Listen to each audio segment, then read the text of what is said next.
we'll see if it keeps going. But last time I believe I was talking about the motor, and this time I've put the new motor in it. It's runs pretty well. It's got some pretty nasty valve tick, or some lifter tick. I'll probably take the old lifters out of the old motor with a wobbly crank pulley and throw in some, or clean the lifters and then throw them in this thing. I've also lost a bolt somewhere at the last event. Now this is the only thing keeping my hot air intake off of the right off the manifold, which it was sitting on, or the headers last time. I've since the last of this video, I've put the bottom plastic piece underneath. I don't know what that's called, like the splash shield, I guess. I also made this radiator cover out of the rear bumper that I cut up. I'll show you that here. I cut the rear end out of the car. I don't know if it's really gonna help much, but it looks all right, and any little bit will count in this car. You can see the suspension, just still KYB, AGXs with some generic springs on it. You can see where I put the polyurethane bushings in. And if you look, I've also put grease fittings on all the bushings themselves throughout the car. The tops have them too, and the bottoms. Last time I was getting some problems with the rear end not doing what I like. It's an open differential car, so as you can see, I disconnected the rear sway bar right up here in the rear. Oh yeah, here's the doors. I've gutted everything out of this car that I can.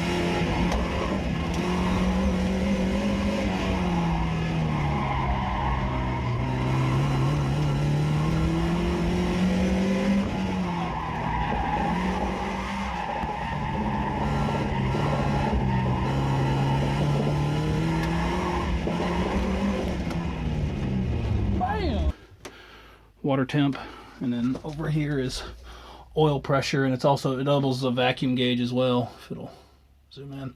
I don't have my battery in it right now, so I can't turn it on. I built this finish panel on the dash and the one right here.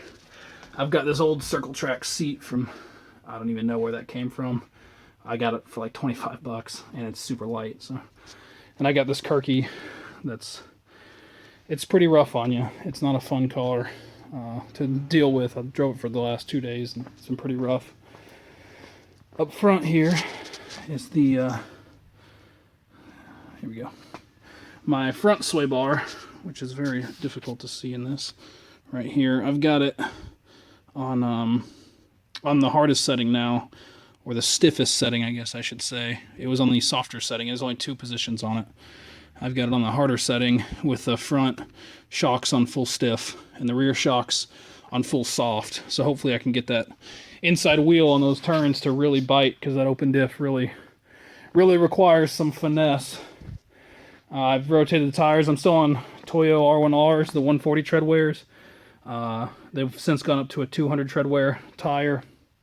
This is on a Koenig. I think they're wide opens or flat outs. I never remember. I got them. They're kind of an awkward offset. I think they're plus 15s. I don't remember the offset. Where are we at here? ET, yeah, plus 15 right there, which is not right, but it works. And for how cheap I got them, I can't complain. They're relatively light too.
So this time around, I'm changing a few things.